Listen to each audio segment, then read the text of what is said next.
I'm Carol Peck, and this is the story of Dick and I going on vacation to Tennessee and Kentucky in 2019. First of all, we flew to Chattanooga and we went to the Perry Stone Prophecy Summit there in Cleveland, Tennessee, just a short ways from Chattanooga. And we enjoyed it very, very much. And then from there, we drove to Lexington, Kentucky. And we saw a horse park. It was so interesting. And remember the movie Secretariat?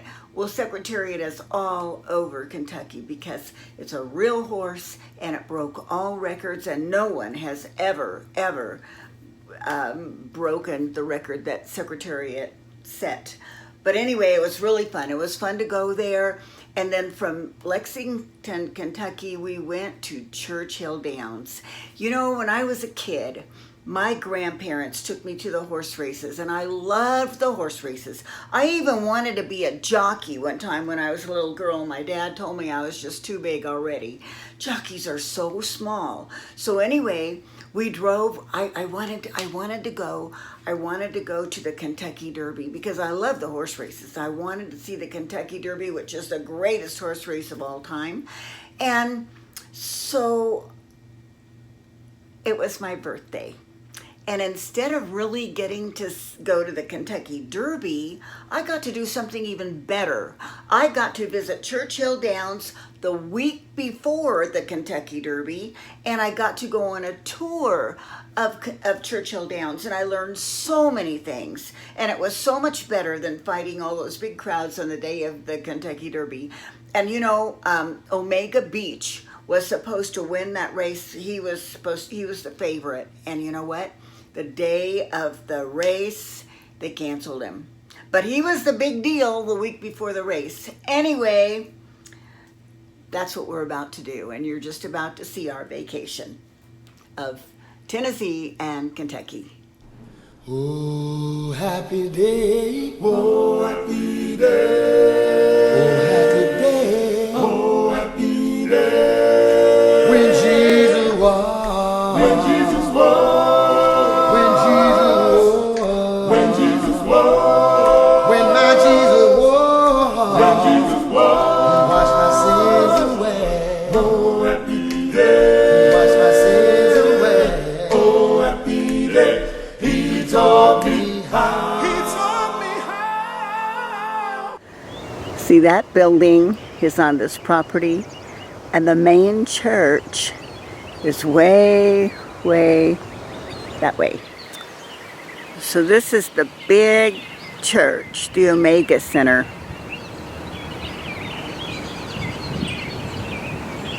So that's the baptismal. And then when you come down here, you come to, that's the youth barn.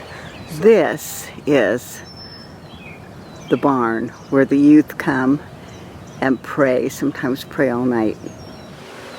Look at the baptismal here at Omega Center. What a cool place is this?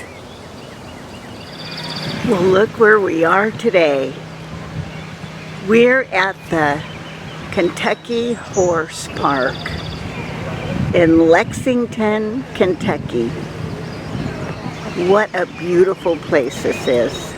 Oh, happy day. Oh, happy day. Oh, happy day. Oh, happy day. When Jesus was. When Jesus was. When Jesus was. When Jesus was. When my Jesus was. When Jesus was.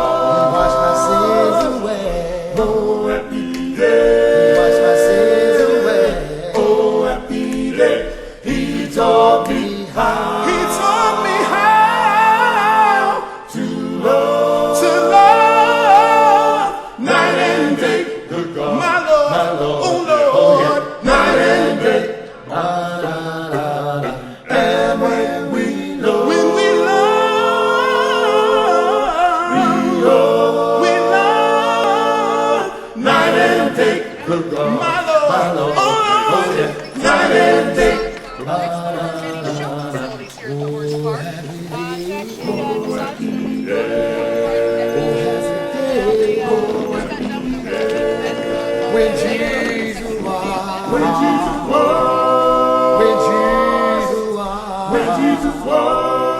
When Jesus walked, he washed my sins away. Oh, happy day. He washed my sins away. Oh, happy day.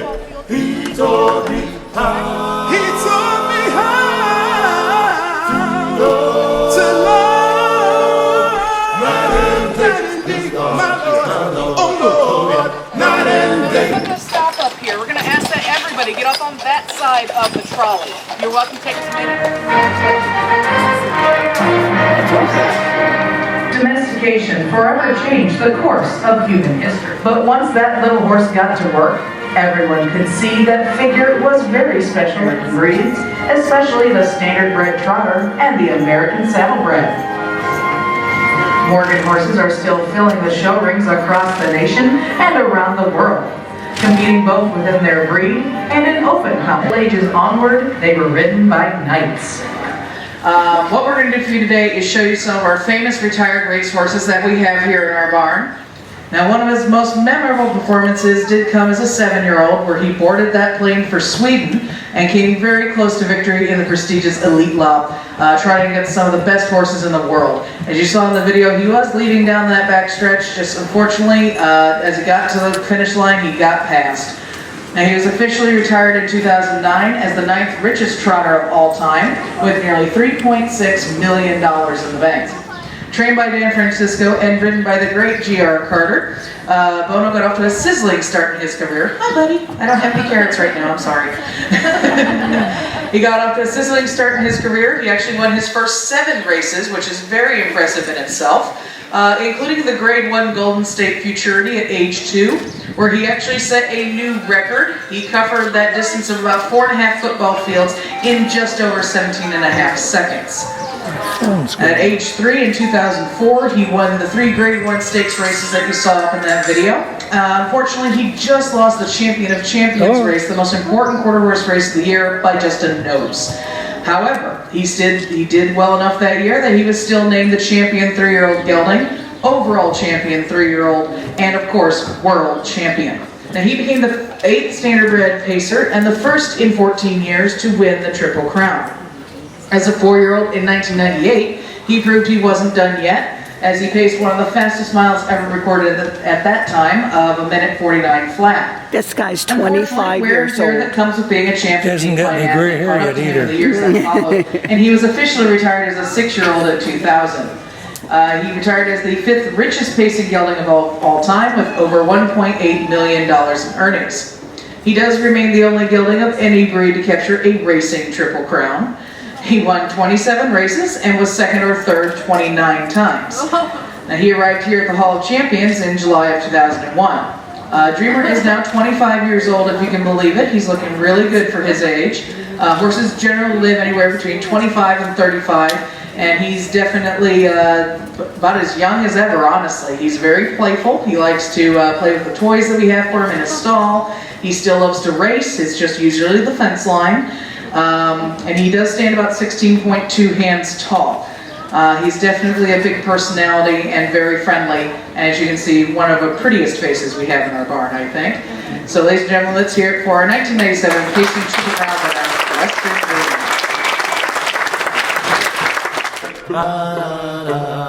And when we love,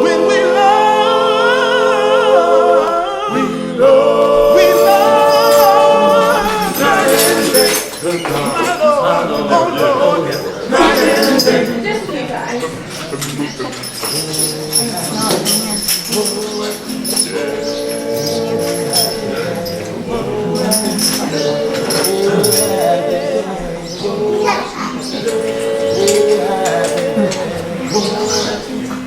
On top of the hang balls, they don't really serve any purpose other than to look pretty.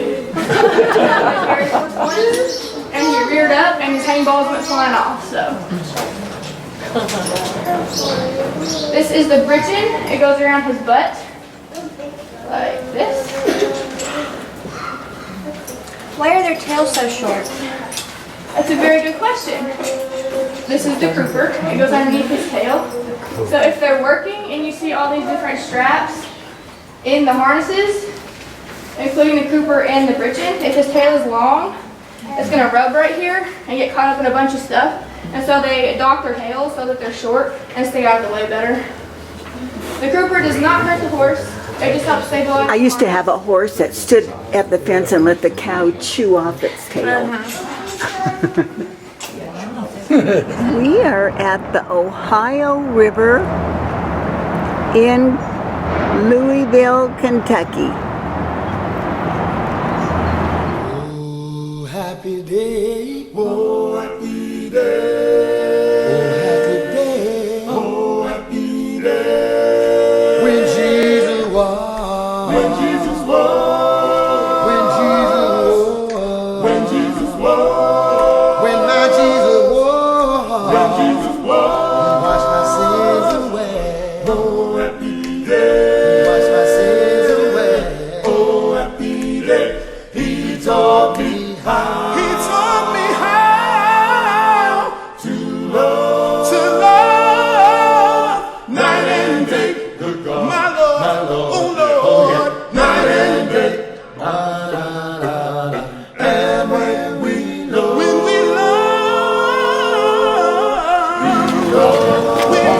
You said you taking my picture? night and day. Good God, my Lord, oh Lord, night and day.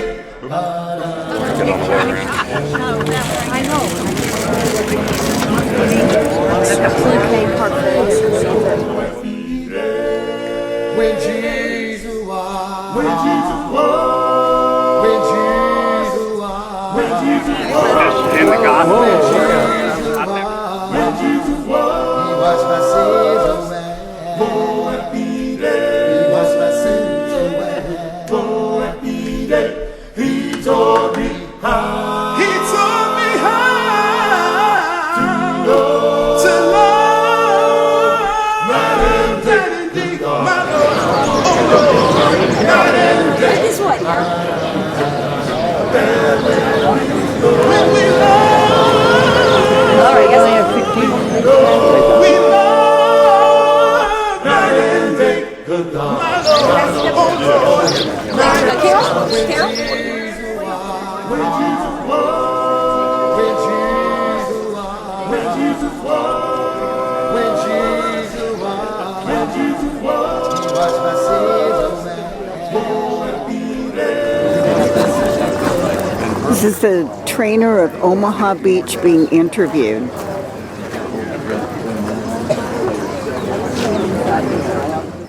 Oh, happy day. He taught me how. Omaha Beach is going to be the favorite in the Kentucky Derby. Sure, the guy with the camera.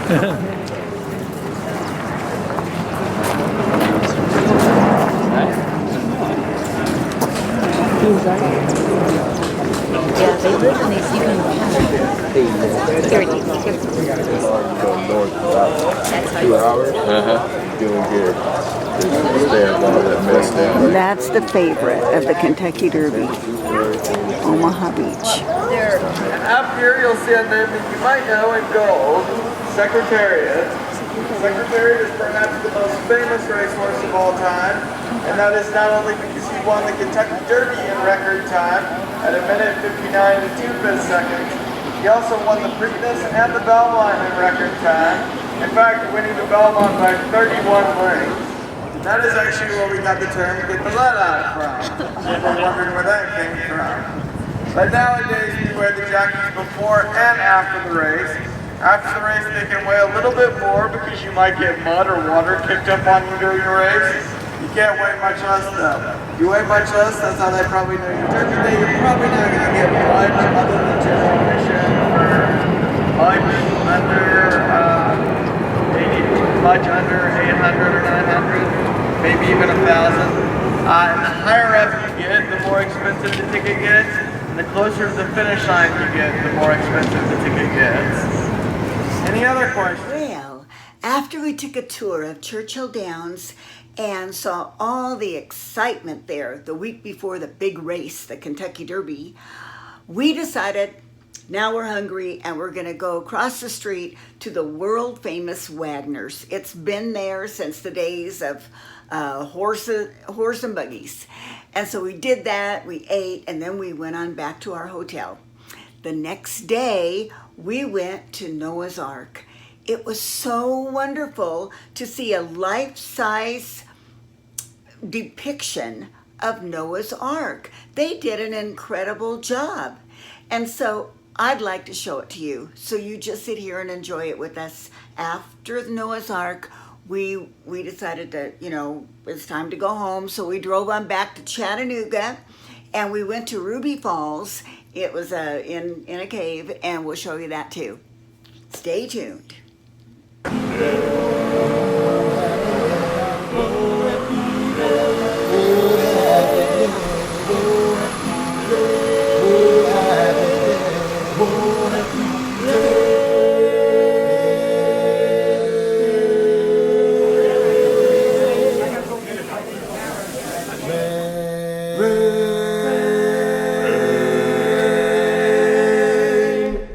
It's gonna rain, rain, and there's mine. God showed no other rainbow sign, said it won't be the water but the finest time. Well, way back in the Bible days, God told Noah that it's gonna rain. But when he told them that they didn't know mine, said it won't be the water. No, it won't. Said it won't be the water. Said it won't be the water. את החיות שהבאת אליי, ושאפתי לכבד אותך נאמנה, לכולם לשרת אותך נאמנה, לכל.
What was it like before the flood?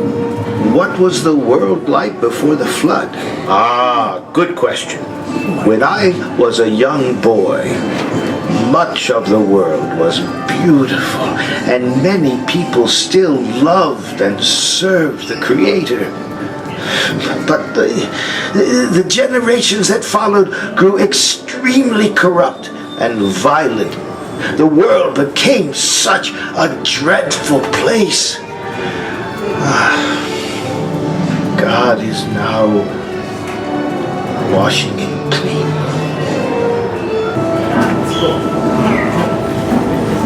Any more questions? I wish I knew how you really looked. I must get back to work.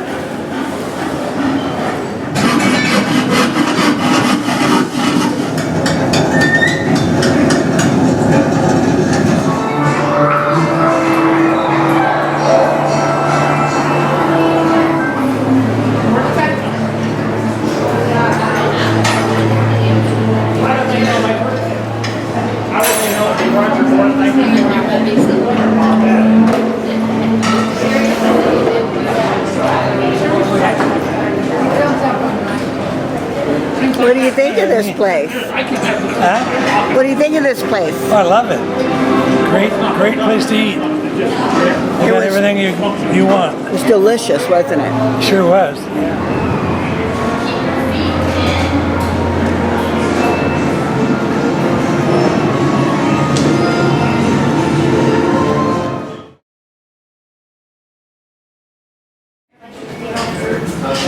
This is a porcupine. He's just laying down eating something right now.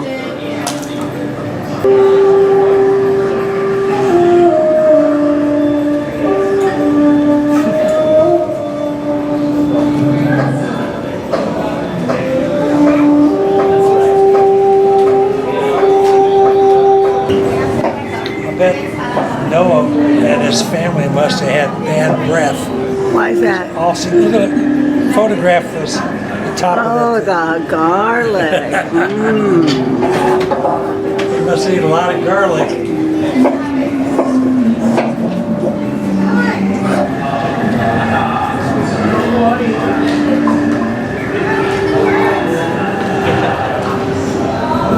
Really, looks like a basket full of green beans, doesn't it? Yeah.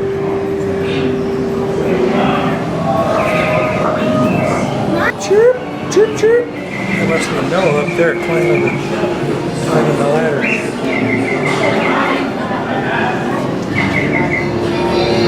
See up on the ladder? That's Noah.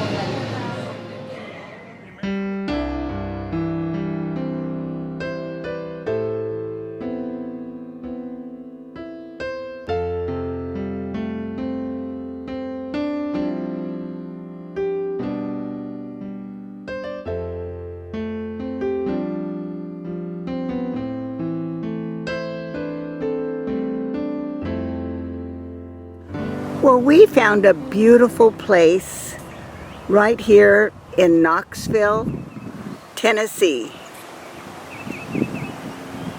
And we just thought we'd stop and sit here by the river for a bit.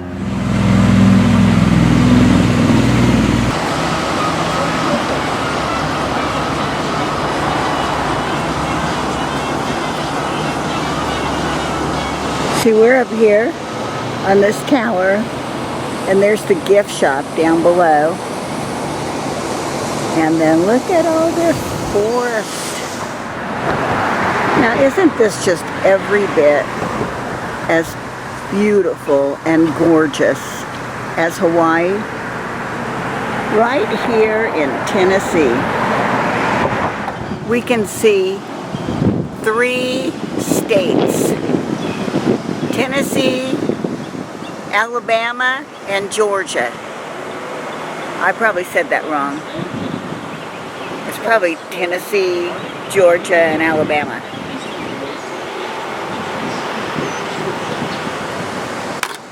Boy, what do you think about this up here, honey?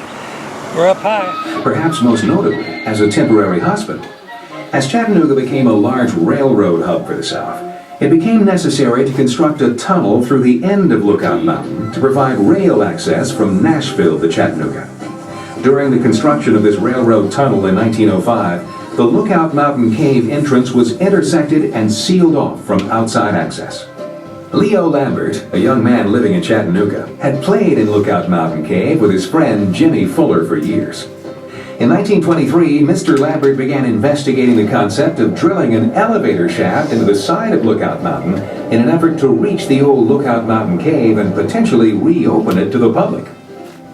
On November 1st, 1928, the process of drilling the elevator shaft to open this cave was started, a prospect which carried a price tag of $25,000. A total of 3 crews working 8-hour shifts labored around the clock, garnering 5 feet of progress for every 24 hours of work. 2 months of drilling into solid limestone rock. At the 260-foot level, a gush of air rose up through the shaft as the jackhammer hit a void in the rock. Upon further drilling and inspection, a small opening into a previously unknown chasm was discovered. This opening, measuring 2 feet high and 4 feet wide, was immediately explored by Lambert, his friend Jimmy Fuller, and a small crew. They disappeared into the chasm and were gone 17 hours. Upon their return, Lambert excitedly told of the discovery of amazing geological formations and the existence of an enormous waterfall. A few days later, Lambert re-entered this newfound cave with his wife Ruby and christened this natural wonder with her name, Ruby Falls. Drilling continued to the 420-foot mark, where the shaft intersected the Lookout Mountain Cave as expected 90 days after drilling began. In total, 15,000 pounds of dynamite was used to loosen 5 million pounds of limestone, which was removed from the shaft 1 bucketful at a time. That same rock was reclaimed and used to build the Cavern Castle, as well as develop the cave trails. On December 30th, 1929, 14 months after drilling began, the Lookout Mountain Cave was open to the public, while construction of the newfound Ruby Falls Cave continued. On June 16, 1930, Ruby Falls Cave was open to the public and quickly grew to overshadow the popularity of the old Lookout Mountain Cave tour.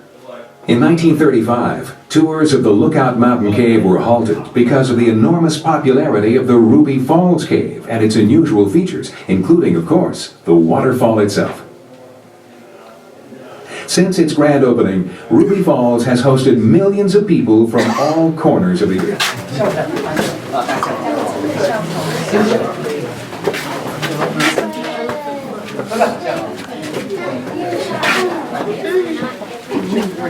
Hey guys, just bear with me. Hey, I know what some of y'all might be thinking right now. Hey Colton, what's happening? What's going on? What are we stopping for? We just got the tour started. Why are we stopping? And the reason we're stopping is because I don't want to take off running and leave you in the dust. It's because I care about you too much. Ain't nothing wrong with that, is there? No. That's right. There's not. All right. Now, first off, Jacksonville, give me a shout. Very good. All right. And Jacksonville, what I'm about to show everybody, I don't think you're going to be able to see it real good, but you're going to know what it is when we come up on it. I'm just going to share something real quick. I ain't got time to make a big long speech. I'm going to say it fast. We're going to go. I'll be quick. That's where he stood. Let's go. Martin, as you go down to chapter 5, left-handed wall. Stalagmites, for those that don't know, are the formations in caves that go up from the ground. The opposite, stalactites, come down from the ceiling. You're going to see a lot of those down here if you haven't already seen some. But this one in particular, the Caxton Candle Stalagmite Formation. This is one of the oldest and largest formations in the whole cave. Now, something you're going to notice about it is it's got a real slick, glossy, shiny look to it. It looks like this because a lot of people, just like y'all, have touched it over the years. The oil on your hands stop the growth of these formations. This one right here, dead as a doornail. So we just let you keep on touching it. You can rub it, slap it, I don't care. Just don't touch any other formations throughout the rest of the cave. They're still growing, and we want to stay that way. All right? Sound good? Good deal. Okay, now we're going to listen to a quick tape from the diary of Leo Lambert, guy that found this place, and then we're going to keep it on. Unusual formations that look like a chandelier or a totem pole. There's even one that Jimmy said looked like the north end of a southbound donkey. One column looks as if it's made from onyx. We continued onward. The back end of the donkey.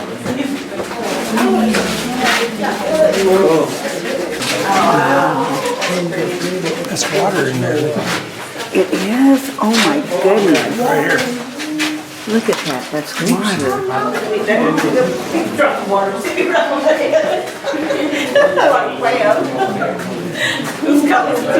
We call this room the Hall of Dreams just because Mrs. Lambert, Miss Ruby herself, she liked to come down here. She actually would come in this room with blankets, candles, she'd lay down, stairs formations.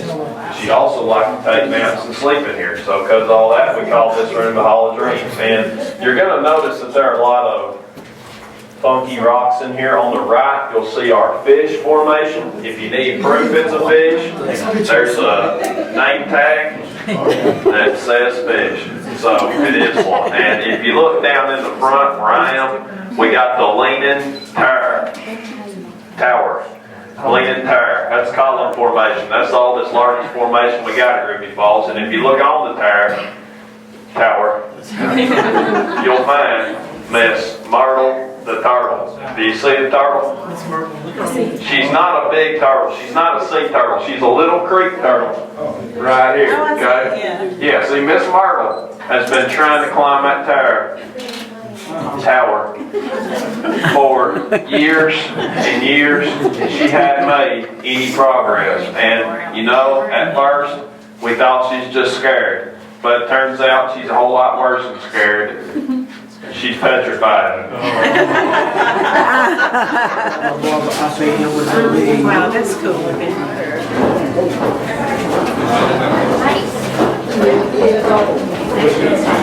Look at this water. Sounds like a flower. No, that's not, it's chemicals. Cigarettes are chemicals, that's not natural. Everybody look above your head, what do you see? Rocks. That's right. Now what you don't see is 1,120 feet of rock above your head right now. That is the Empire State Building in rock above your heads. Now, you might not want me to tell you that, but it's done been done. So there you go. Also, when you go in there, you got a waterfall. It's 145 feet tall, falls to a 5-foot deep pool. We get 2 questions. Where's the water come from and where's it go? And we don't really know where it comes from, and to be honest, we really don't care. We're just glad it's coming. But I can tell you that we do know it's affected by rainwater and groundwater. I know that because I've seen it with my own eyes. I've seen heavy rain come and cause that waterfall to double, some cases triple in size, and we've even had floods in the cave as a result of that. So we know it affects it that way. Now, as far as where that water's going, someone put dye in the pool. They found the same dye, Tennessee River. We know the water ends up Tennessee River. Now, as far as the size of the room, it's real big. We wouldn't make it that big. Now, scientists believe the room was formed by the waterfall. So they believe the waterfall started about where we entered the room and that it carved the room out over time through water action, erosion, until it ended up where it is now. And they believe the walls eroded at a rate of ½ an inch every 100 years. Very slow growth, very old, very big. You're also going to see some ropes in there, and I bring the ropes up because I get asked about them sometimes. One of the ropes is for climbers, maintenance, geologist types. The other rope, the blue rope, that one is for our lantern tour. Now, I don't have a ton to say about the lantern tour, but we do a tour Friday night, after hours, reservation only, all lights are out. And if you want to know what the lantern tour is, it's basically a tour with lanterns. That's all there is. It's a good time. You want more information? Ask me, I'll tell you all about it. Now, we also got to cover safety. The first thing in regards to safety, no swimming. Sorry. Second thing, have you heard of the product milk of magnesium? Yes. Okay. This water is not mountain water. It's got more magnesium content than that product. So, if you're thirsty and you decide to drink the water, let me just tell you, you're going to have yourself a moving experience. For your sake and the person behind you, please don't drink the water.